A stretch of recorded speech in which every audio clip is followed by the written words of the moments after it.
Well, I've had it. It's enough already. Joely Rodriguez has to go. And I'm going to tell you why. On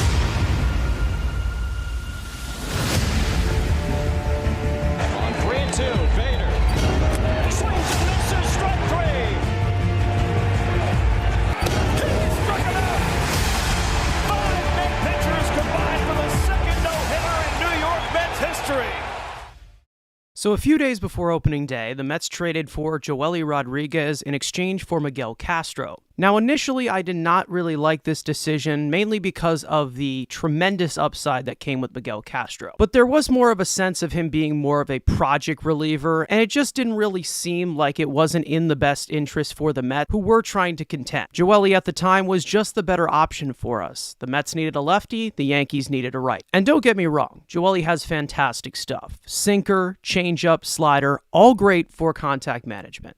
And not to mention, he is top 10 in lowest hard hit rate, top 5 in average exit velocity, and has a ground ball rate over 55% this season. Now, the problem is he can't throw a strike to save his life. Now, we all know I hate walks for many reasons. It's mainly the vulnerability aspect. Pitcher gets tired, they force the zone, inning lasts a little bit longer, the effectiveness goes down, etc. Now, there is a counter argument to this, and that's the fact that throwing the ball out of the strike zone does avoid the barrel of the bat. That also can be true, but when you have elite contact managing stuff like Joely has, you should be able to throw strikes and dominate. I don't like guys who pitch nervous, and given Joely Rodriguez's batted ball data, I don't think that he's throwing out of the zone on purpose. The bottom line is that if a 36-year-old Adam Ottavino can fix his trademark walk problem, so can you. Obviously, they are completely different pitchers, but you get my point there. But then I can also bring in the devil's advocate. I am 100% in belief that Joely has been used incorrectly all season. The main purpose of Joely was for him to get left-handed batters out as a lefty specialist. But in this situation, Buck Showalter's hands are pretty much tied. Over the last few years, Major League Baseball implemented the 3-batter minimum rule. This pretty much dies down the need for situational lefties, and it forces the hand of the manager of the team at bat to make a platoon substitution. And initially, this really makes you question the value of Joely Rodriguez. This is through easy process of elimination. He can't get right-handed batters out. He can only be in the game against a lefty from a stretch situation, but he has to face 3 batters before the inning ends. He has control and command issues, and he has all these stipulations that come with him being the only lefty in that bullpen. My point is that every piece needs to fall into place for Joely to succeed, which makes the common Mets fan think, and also me, that he's just wasting a spot in this bullpen. Again, I understand the terrible batted ball luck that he has. It's terrible. But like I said, if he needs so many stipulations to succeed,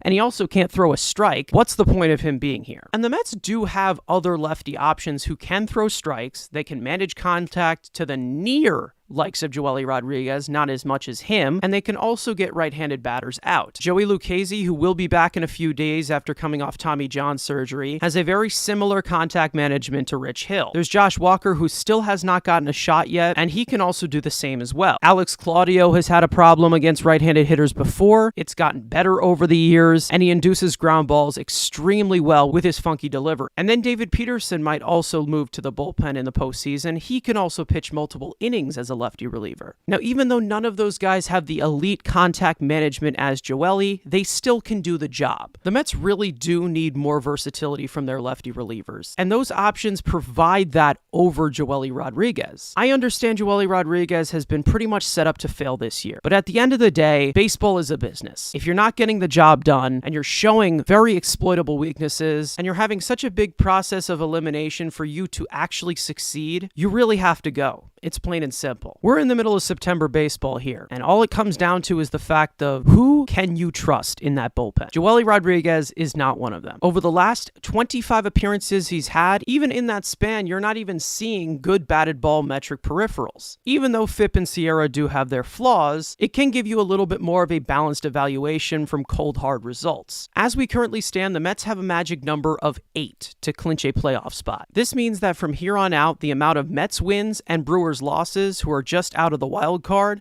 need to equal 8 for the Mets to clinch a playoff spot. Once the Mets clinch that playoff spot, I will be doing a video of players that cannot be on the postseason roster. And if Joely Rodriguez is still here at that point, you better believe he is on that list. As someone who's only the regular lone lefty in that pen, the Mets really cannot survive with the main vulnerability that Joely Rodriguez has. Going into the postseason, the only thing that matters is the Mets putting themselves in the best position to win. And having Joely Rodriguez, who has limits, is not one of them.